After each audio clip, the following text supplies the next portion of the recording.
Marta Anders, a mulher que desafiou Deus. Marta, por gentileza, teve aqui ontem a Marta. Vai, Marta. Ela fez um desafio. A Marta começou a contar a história. A Marta que trabalhou na novela O Espigão. Bem Amado, você falou, Marta? Bem Amado, Espigão. Você fazia no Bem Amado? Eu era a cantora da boate do hotel de Sucupira. Ah, é mesmo. A loura sensual da novela. Mesmo. Com muitos títulos de beleza. E a minha carreira artística estava com as portas abertas. Tudo bem, eu ia realizar o meu sonho de infância. Preste atenção na história da Marta, porque ela desafiou Deus. Veja o que aconteceu com ela. E vocês estão olhando para um milagre vivo. Porque era para eu estar morta desde a primeira semana de fevereiro de 1977. Eu te digo, Ratinho, eu conheci a fama, conheci a morte e depois desafiei Deus, se é que ele existia. E a coisa aconteceu assim, resumidamente, porque muitas coisas eu não posso revelar ainda. Eu estava no auge da minha carreira, namorando muito bem quem eu queria, porque já era separada do meu primeiro marido, com um filho pequeno, quando eu fiz a novela O Bem Amado, O Espigão, diversas peças de teatro, destaque de ouro do carnaval, 10 mais do Brasil. E quando eu ia começar as gravações de Saramandaia, o Silvio Santos me convidou para estrelar o canal de televisão que ele ousadamente acabava de fundar no Brasil. Ele saiu da Globo e fundou um canal de televisão competindo com a Rede Globo de televisão. Vim para cá, estrelei pouco tempo aqui nos shows, porque um dia, quando eu ia levantando pela manhã, apareceu na minha face, do lado esquerdo, uma pequena bolha. Não coçava, não doía, não era vermelho. E de repente, aquela bolha foi crescendo e foi crescendo. E eu tive que interromper o programa com o Silvio Santos.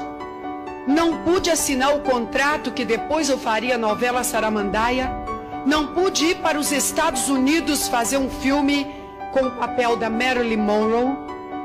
Eu não pude fazer mais nada, porque os médicos se colocaram à minha frente no Instituto de Hematologia do Rio de Janeiro e disseram que eu tinha 3 meses de vida.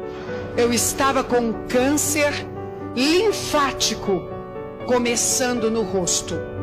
Esse tipo de câncer não perdoa, mata. Nem mesmo Jacqueline Kennedy conseguiu sobreviver a esse câncer. Tudo desabou na minha frente, escureceu, e eu não sei até hoje como eu saí do Instituto de Hematologia e cheguei na minha casa. Porque naquele momento eu só queria uma coisa: abraçar o meu filho. O meu filho que já, de certa forma, não tinha pai e agora também ia ficar sem mãe. Quando eu cheguei em casa, que eu ajoelhei perto do meu filho e segurei nos bracinhos dele, eu só desejei uma coisa: que eu nunca tivesse existido. Pior do que a morte que eu ia ter, totalmente coberta de chagas, o pior de tudo era a ausência do meu único filho.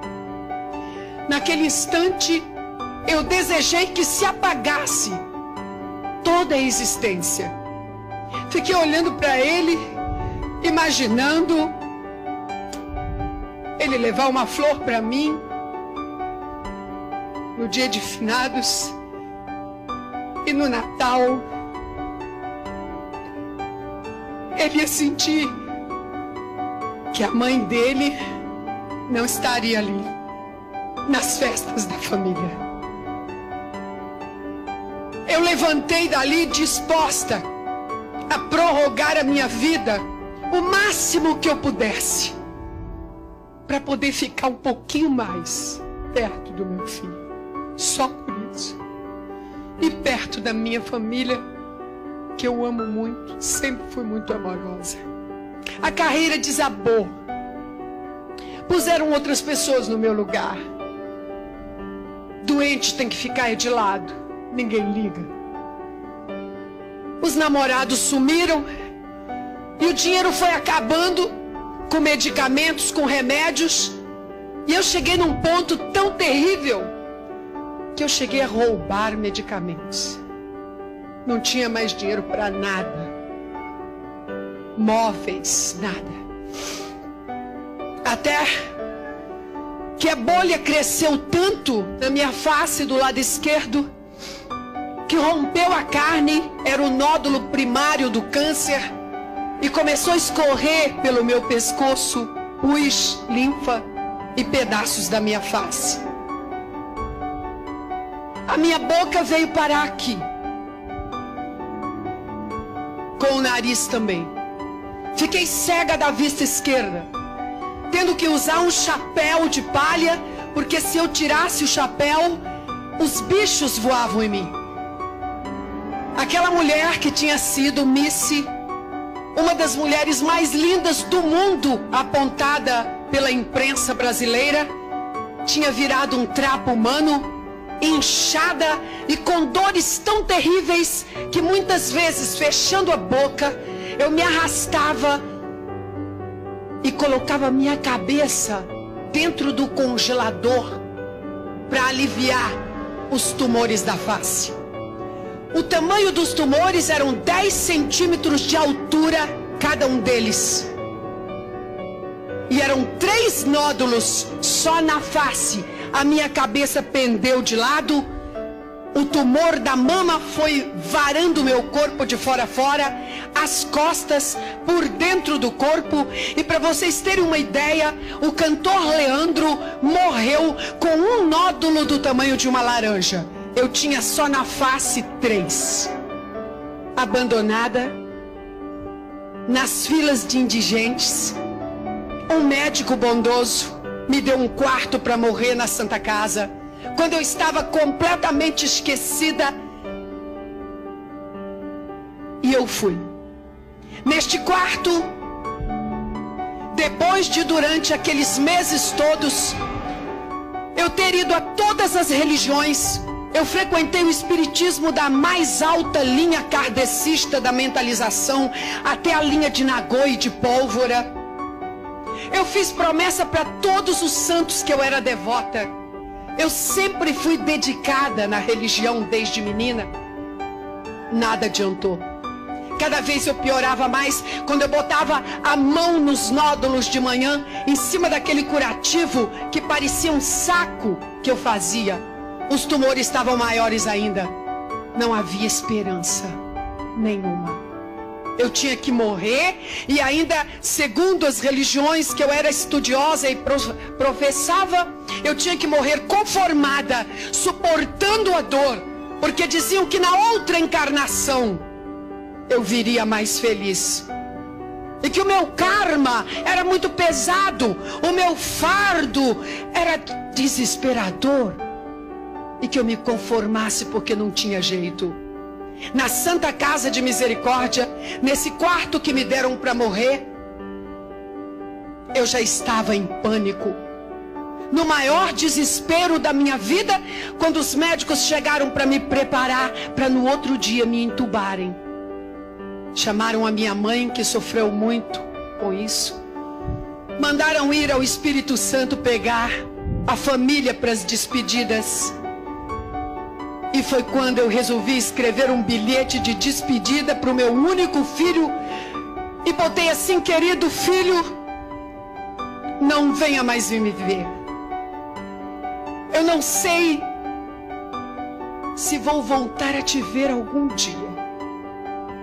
Mas eu só te peço uma coisa, meu filho. Não esqueça da mamãe. E seja honesto. Eu pedi para ele ser honesto. E não deixei que ele fosse me ver mais. Naquela noite, eu chorei tanto na Santa Casa. Os médicos não tinham mais coragem de olhar para mim. Mas eu chorei tanto, tanto. Porque o câncer mata com toda lucidez. E foi quando eu olhei pela janela do quarto, na véspera de ser entubada, um pedaço de céu entre o muro e a janela. E pela primeira vez eu não ajoelhei diante de uma imagem de santo. E pela primeira vez também eu não estava falando diante de um médium incorporado com um espírito de morto, ou com um guia, um avatar, uma entidade. Pela primeira vez eu olhei aquele céu e disse: Deus não existe. Se Deus existisse, por que eu estaria aqui sofrendo desse jeito? Vai ver que este universo todo é por acaso que existe. E se existe uma mente racional que criou o cosmos, será que ele me ouviria aqui na Santa Casa? Um micro-organismo aqui no planetinha Terra, o terceiro planeta de um sistema solar tão insignificante como o nosso. Mas como é o último fôlego, eu vou morrer. Mas eu vou morrer sabendo se Deus existe ou não. E foi quando eu levantei a mão em direção àquele céu azul e gritei: Deus! Será que existe um Deus me ouvindo? Será que existe um Deus que criou as estrelas? Se existe Deus, eu te desafio. Me cura, Deus! Me cura! Mas tem que ser amanhã, viu? Porque se for depois da manhã, eu não acredito mais. Naquela noite, eu não sei que horas eu dormi, e não sei que horas eu fui impelida a sentar no leito da Santa Casa. E quando eu olhei em frente com este olho, porque este estava coberto com as ataduras que por aqui eu vi a altura dos tumores, 10 centímetros. Quando eu fui impelida, que sentei, que olhei em frente, eu não estava mais na Santa Casa de Misericórdia. E a primeira coisa que eu pensei foi: que sonho lindo. Eu estava viajando pelo universo, pelo meio das estrelas, do Deus que eu desafiei. Foi quando eu pensei: não é possível, isso é um sonho. Eu não tinha dor. A dor do câncer é a coisa mais terrível que existe. Dá vontade de gritar a ponto de explodir. Pois eu não tinha dor alguma. Sentia um bem-estar muito grande. Eu estava dentro de um compartimento sólido de alguma coisa muito grande que estava viajando bem longe da Terra. E alguma coisa me tocou, me traspassou, como uma mão invisível. Terceira, quarta vez eu percebi que alguém estava querendo falar comigo. Foi quando eu disse: Deus, é o Senhor. É o Senhor. Eu te desafiei. Então o Senhor existe. Me tocou de novo. Falei: o Senhor não fala como nós. O Senhor fala por impressões. Então vamos fazer o seguinte, Deus. Eu falo e o Senhor me toca. Me diga uma coisa, Deus. Por que o Senhor quer me matar? O que eu te fiz? Por que o Senhor fez eu tão linda e destrói? Nada respondeu, me tocou de novo. Aquele choque, aquela energia sobrenatural que eu jamais tinha experimentado em toda a minha vida. E foi quando eu disse: vamos fazer um trato, Deus. O Senhor me desculpe se eu te ofendi em alguma coisa. Agora, por favor, Deus, se o Senhor me curar e me devolver lá na terra, eu te prometo que eu vou te defender aonde quer que me chamarem e aonde quer que eu vá. Vou dedicar minha vida a te defender. Na mesma hora houve um estrondo, um estalo Eu apareci sentada no leito da Santa Casa, com as pernas ainda balançando, e a enfermeira de plantão veio, abriu a porta, porque o estrondo foi audível em toda a enfermaria 11. E ela disse: Marta Anders, que estrondo foi esse? Eu disse: não sei. Encolhi de novo em cima da cama e disse: Deus, Deus, me faça dormir novamente. Deixa eu entrar nesse sonho e não acordar nunca mais. Eu não quero viver mais nem um dia de tanto sofrimento. E dormi, aquele sonho sem sonhos, aquele sonho da inexistência. Só que a triste realidade aconteceu logo depois. Eu ouvi o barulho da maçaneta da porta do quarto. Eram os médicos de rotina para me entubarem. E eu pensei: que coisa triste, foi tudo um sonho. Que desespero, vou ter que enfrentar a morte. Sentei, estiquei o braço para que eles colocassem a agulha e eles não me tocaram. Esperei mais um pouquinho para eles amarrarem a borracha, não me tocaram. Quando eu abri este olho, os 4 jovens médicos acadêmicos tinham entrado dentro do quarto, e como eles entraram, ficaram paralisados olhando para mim. Aí eu é que fiquei com medo e vim com a mão na face. O que será que aconteceu?